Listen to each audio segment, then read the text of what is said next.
নমস্কার। আজকে সাপ্তাহিক রাশিফল নিয়ে আলোচনা করব। আজ হচ্ছে 10th March two 16th March 2025। সারাটা সপ্তাহ কেমন যাবে চলুন তাহলে একটু জেনে নিই। তার আগে বলে রাখি, এই সপ্তাহে কিন্তু হোলিকা দহন এবং দোল হোলি উৎসব আমাদের হিন্দুদের সবচেয়ে শ্রেষ্ঠ উৎসব। যেমনি দুর্গাপূজা সবার সাথে সবার বন্ধন, জাতি ধর্ম নির্বিশেষে সবাই সবার সাথে বন্ধনে আবদ্ধ হয়, তেমনি এই হোলি উৎসব বা দোল উৎসবও কিন্তু একটা বিশাল সকলের সাথে সকলে বন্ধন হওয়ার উৎসব। কিন্তু এই হোলি উৎসব বা দোল উৎসবটা কবে? তার আগে রয়েছে হোলিকা দহন এবং সেই দিনই রয়েছে আবার আপনার গ্রহণ। এবার সেইটা নিয়ে আপনাদের একটু ডিসকাশনটা আমি করে দিই যে এই গ্রহণ কখন বা কবে পড়ছে, বা গ্রহণ আমাদের ভারতবর্ষে দৃশ্যমান কিনা, কোন কোন দেশে দৃশ্যমান, সেগুলো আলোচনা করব। এমনকি এই গ্রহণ কিন্তু, এই চন্দ্রগ্রহণ কিন্তু এটা এই বছর প্রথম গ্রহণ, এটা এই বছর প্রথম গ্রহণ। চলুন তাহলে জেনে নিই। 13ই মার্চ হচ্ছে হোলিকা দহন, 13ই মার্চ হোলিকা দহন। এবার সময়টা 10টা 35 থেকে রাত 11টা 26 পর্যন্ত, সকাল 10টা 35 থেকে রাত 11টা 26 পর্যন্ত 13 তারিখ ভদ্রযোগ থাকবে, অর্থাৎ ভদ্রকাল থাকবে। এই সময় কিন্তু নেড়াপোড়া বা আপনার এই হোলিকা দহন করতে আমরা পারবো না। এই হোলিকা দহন এই সময় কিন্তু আমরা করবো না, অর্থাৎ আমরা কিন্তু সকাল 10টা 35 থেকে 11টা 26 পর্যন্ত যে ভদ্রযোগ রয়েছে এই সময় কিন্তু আমরা হোলিকা দহন করবো না। হোলিকা দহন তাহলে কখন করব আমরা? হোলিকা দহনের তার শুভ সময় হচ্ছে আপনার 11টা 27 থেকে, অর্থাৎ 13 তারিখই 11টা 27 থেকে 14ই মার্চ 12টা 30 পর্যন্ত, অর্থাৎ 64 মিনিট আপনি কিন্তু সময় পাচ্ছেন। এই 64 মিনিট মধ্যেই কিন্তু এটা কিন্তু শুভ মুহূর্ত, এই মধ্যেই কিন্তু আপনি হোলিকা দহন করার চেষ্টা করবেন। আপনারা যারা হোলিকা দহন বা ন্যাড়াপোড়া করেন এই সময়ের মধ্যেই করবেন। এবার বলি হোলির দিন। হোলির দিনটা কখন? এই দিনও কিন্তু চন্দ্রগ্রহণ পড়ছে, অর্থাৎ 14ই মার্চ কিন্তু আপনার হোলি উৎসব বা দোল উৎসব, বছরের প্রথম চন্দ্রগ্রহণ।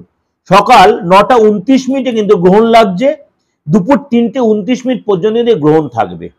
এটা কিন্তু ভারতবর্ষের দৃশ্যমান নয়, কিন্তু ভারতবাসীর লোকেদের ক্ষেত্রে কিন্তু এফেক্টেড। তাহলে আমরা কবে এই গ্রহণ হচ্ছে? এটা 14ই মার্চ কিন্তু গ্রহণ হচ্ছে। ভারতের দৃশ্যমান কোন কোন দেশের লোকেরা দেখতে পাবে? Europe, Africa, America, Australia, France, Japan, England, Germany, সবাই এরা দেখতে পাবে, কিন্তু ভারতবর্ষের দৃশ্যমান নয়, কিন্তু ভারতবর্ষের এফেক্ট থাকবে। সুতরাং আমরা 14ই মার্চ কিন্তু ভারতবাসীরা হোলি উৎসব পালন করবো বা দোল উৎসব পালন করবো। কিন্তু যারা ফরেনাররা রয়েছেন বা ফরেনে যারা হোলি উৎসব করবেন তারা কিন্তু 15ই মার্চ পালন করবেন, তারা কিন্তু 15ই মার্চ হোলি উৎসব পালন করবেন। অর্থাৎ গ্রহণে যেহেতু কোনো শুভ কাজ হয় না, আপনার 15ই মার্চ পালন করবেন, কিন্তু ভারতবাসীরা বা ভারতবর্ষের লোকেরা কিন্তু 14ই মার্চ হোলি উৎসব পালন করবেন। এইটা হচ্ছে আমাদের মেন মানে রাশিফল বলার আগে আপনাদের কাছে এইটুকু আমি আলোচনাটা করে দিলাম, কিন্তু এই সপ্তাহে এটা কিন্তু আমাদের মেন উৎসব। এবার চলুন আপনার রাশি কি বলছে সেটা নিয়ে একটু আলোচনা করি। সিংহ রাশি।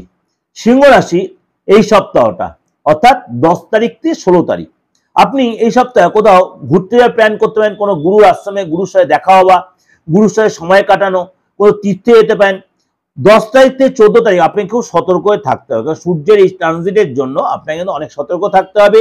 কোনো কারণে চোট লাগা, ঠান্ডা লাগা, জলবাহিত রোগ, টনসিল এবং দাঁতের গলার ব্যথা এগুলো কিন্তু হবে। যখন সূর্য ট্রানজিট হয়ে যাবে 15 তারিখে, তখন কিন্তু সময়টা আপনার ফেভারে আসবে। অর্থাৎ 10 তারিখ থেকে 14 তারিখ আপনাকে কিন্তু অনেকটা চাপে দেয়, বিশেষ করে শরীরটা নিয়ে আপনি কিন্তু একটু ডিস্টার্ব। 15 তারিখ সূর্য যখন ট্রানজিট করে যাবে তখন কিন্তু সময়টা আপনার অনেকটা ফেভারে আসবে। 14 তারিখের পর আপনার বেটার সময় আসবে।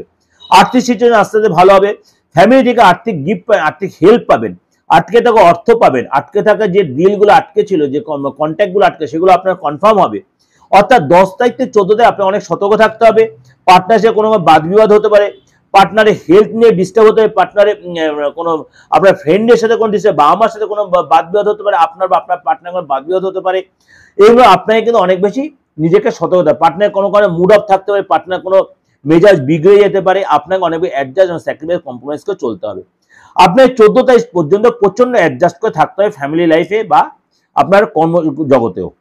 14 তারিখের পর আপনার আস্তে আস্তে কর্মজগৎ বলুন, ফ্যামিলি লাইফ বলুন, আস্তে জায়গাটা ঠিক হয়। যখন সূর্য ট্রানজিট হয় 15 তারিখ, তখন কিন্তু আপনার সিচুয়েশন আস্তে আস্তে অনেকটা বেটার হবে, কেরিয়ার জায়গাটা ভালো হবে, অফিস ফ্রেন্ডের সাথে সময় কাটাবেন, এনজয় করবেন এবং আনন্দ উপভোগ করবেন, এবং আপনি আপনার অনেক আটকে থাকা ডিল আপনারা কিন্তু আপনি ব্যবসায়ী করেন, অনেক আটকে থাকা ডিল কনফার্ম হবে, পুরনো ক্লায়েন্ট ফিরে আসবে, অর্থাৎ আর্থিক জায়গাটা আস্তে আস্তে চেঞ্জ হবে। এটা কিন্তু আপনাদের ওভারঅল আমি একটা ডিসকাশন করলাম। এই যে ডিসকাশনটা সমস্ত গোরাশির উপরে বেস করে ওভারঅল একটা ডিসকাশন করলাম। অবশ্যই আপনাদের মিলছে বা মিলবে, 100% না মিলে 95 থেকে 98% মিলতে বাধ্য। অবশ্যই আপনাদের ভালো লাগবে, ভালো লাগলে অবশ্যই লাইক করে সাবস্ক্রাইব করে নোটিফিকেশনটা অন করবেন, যতবার লোকেকে শেয়ার করে। একটাই রিকোয়েস্ট, যদি আমার সাথে যোগাযোগ করতে হয় 8910973325 9433960106 একটা ফোন করে বুকিং করে নেবেন। কিন্তু আপনি অনলাইনে প্রেডিকশনে আর অফলাইনে আসুন, অর্থাৎ চেম্বারে এসে নিন।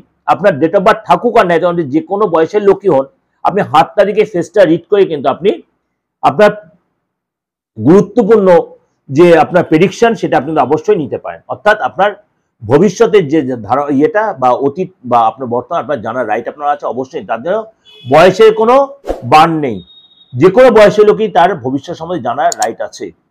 যে কোনো ধর্মের লোকে আছে, দেশের যে কোনো প্রান্ত থেকে, এমনি বিদেশের লোকেরাও যারা আপনার আমাকে ফোন করছেন অনলাইনে, যাদেরকে আমি কনসালটেন্সি দিচ্ছি রাতে বা দিনের বেলা, অবশ্যই নিয়মিত তারা আপনার করতে। কিন্তু আপনারা সেটা মনে করবেন, যদি আপনি মনে করেন যে পার্থক্যকে কিভাবে মিট করো, তাহলে আপনি অনলাইন আমার বুকিং না ফোন করে ডিটেলটা জেনে নেবেন।